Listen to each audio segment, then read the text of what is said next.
She was offered unlimited wealth beyond imagination, but she asked the one question that changed everything. A renowned sage named Yajnavalkya had reached the pinnacle of success by ancient standards. He possessed vast wealth, gold coins gleaming in the sunlight, land deeds to fertile properties, herds of cattle, exquisite clothes, and precious jewels that kings would envy. And he had two wives, Katyayani, who enjoyed the comforts of their prosperous household, and Maitreyi, a rare intellectual equal to the sage himself. But then something unexpected happened. Feeling the weight of his years and a growing detachment from worldly affairs, Yajnavalkya made a shocking announcement. He would abandon everything, his possessions, his home, his status, even his wives, to become a forest recluse. Before departing, he gathered his wives and revealed his plan to divide his substantial wealth between them. Katyayani, practical and content with material comforts, readily accepted her share with gratitude for the security it would provide. And Maitreyi also approached her inheritance, her eyes taking in the glittering treasure laid before her. But then, instead of accepting, she paused.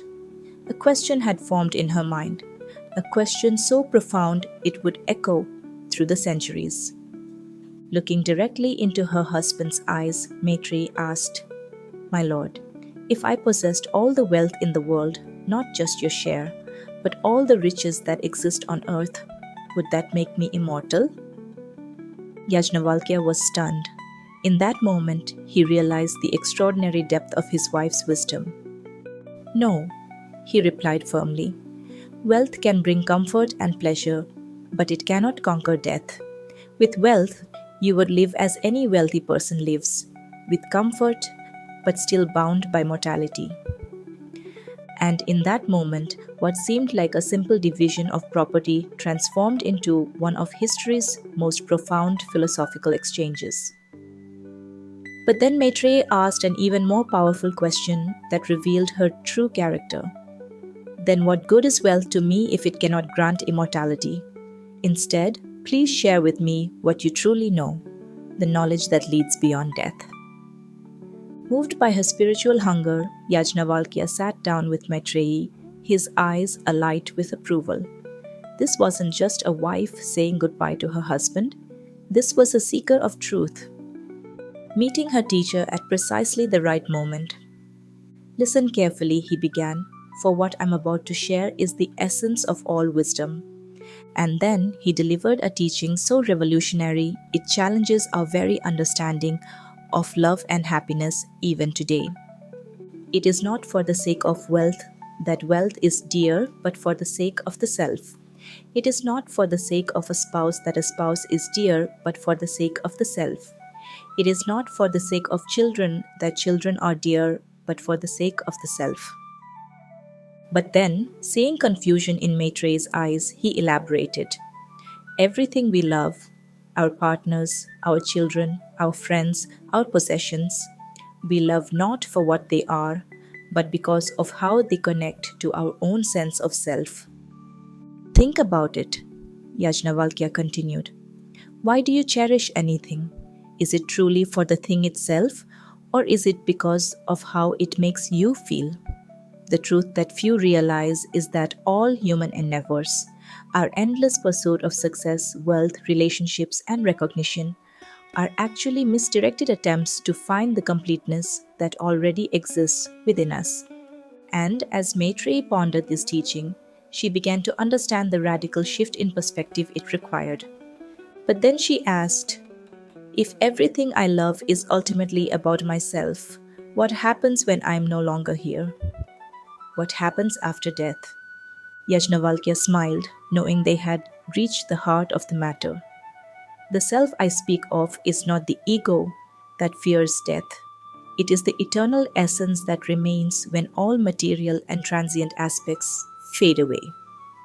And to help her understand this abstract concept, he offered a powerful analogy. Imagine taking a lump of salt and throwing it into water. It dissolves completely, losing its separate form. You can no longer point to it and say, "There it is." And yet, Its essence, its saltiness, permeates the entire body of water. Similarly, our individual consciousness ultimately merges with the infinite ocean of pure consciousness. But then Maitreyi, struggling with this concept, asked, but if there is only oneness, who is there to be conscious of anything? Exactly, Yajnavalkya exclaimed. In that state of ultimate reality, there is no separation, no perceiver and perceived. This is why our true self cannot be described directly. We can only say what it is not. Neti, neti. Not this, not this. Sitting there at this crossroads moment in her life, Maitreyi had a choice that represents the same choice we all face every day. She could have taken the wealth, the easy path of material comfort and security that Katyayani chose, and she would have lived comfortably, perhaps even happily by ordinary standards. But then she would have missed the extraordinary wisdom that transformed her into one of history's most revered female philosophers, a Brahmavadini, one who speaks of the ultimate reality. By choosing knowledge over wealth, Maitreyi discovered the profound truth that has eluded countless wealthy but unfulfilled people throughout history. That true immortality comes not from extending physical life, but from transcending our limited identity and recognizing our connection to something eternal. This is an ancient story from the Brihadaranyaka Upanishad that holds the key to something we all desperately want: true happiness and fulfillment. Look around at our world today. We're more materially wealthy than any civilization in history, and yet anxiety, depression, and emptiness plague millions despite their material success. But then, remember what Yajnavalkya taught. The self is what should be seen, heard, reflected upon, and deeply known. When the self is seen, heard, reflected upon, and known, then all this universe is known. This ancient wisdom reveals why no amount of external success, whether it's money, fame, relationships, or achievements, will ever completely satisfy us. Because what we're truly seeking isn't out there, it's within. So ask yourself, Maitreyi's question today: what in your life truly matters? What would you choose if faced with her decision? Are you pursuing wealth that cannot grant lasting fulfillment, or are you seeking the knowledge that leads beyond all limitations?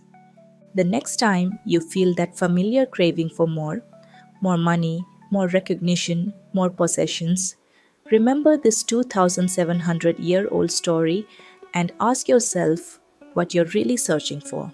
Because sometimes the most valuable thing you can receive isn't what's being offered, it's the wisdom to ask for something better.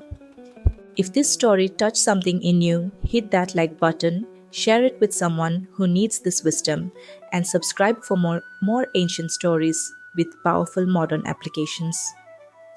Until next time, remember that the true source of happiness isn't what you have, it's who you are. Radhe Krishna. Krishna.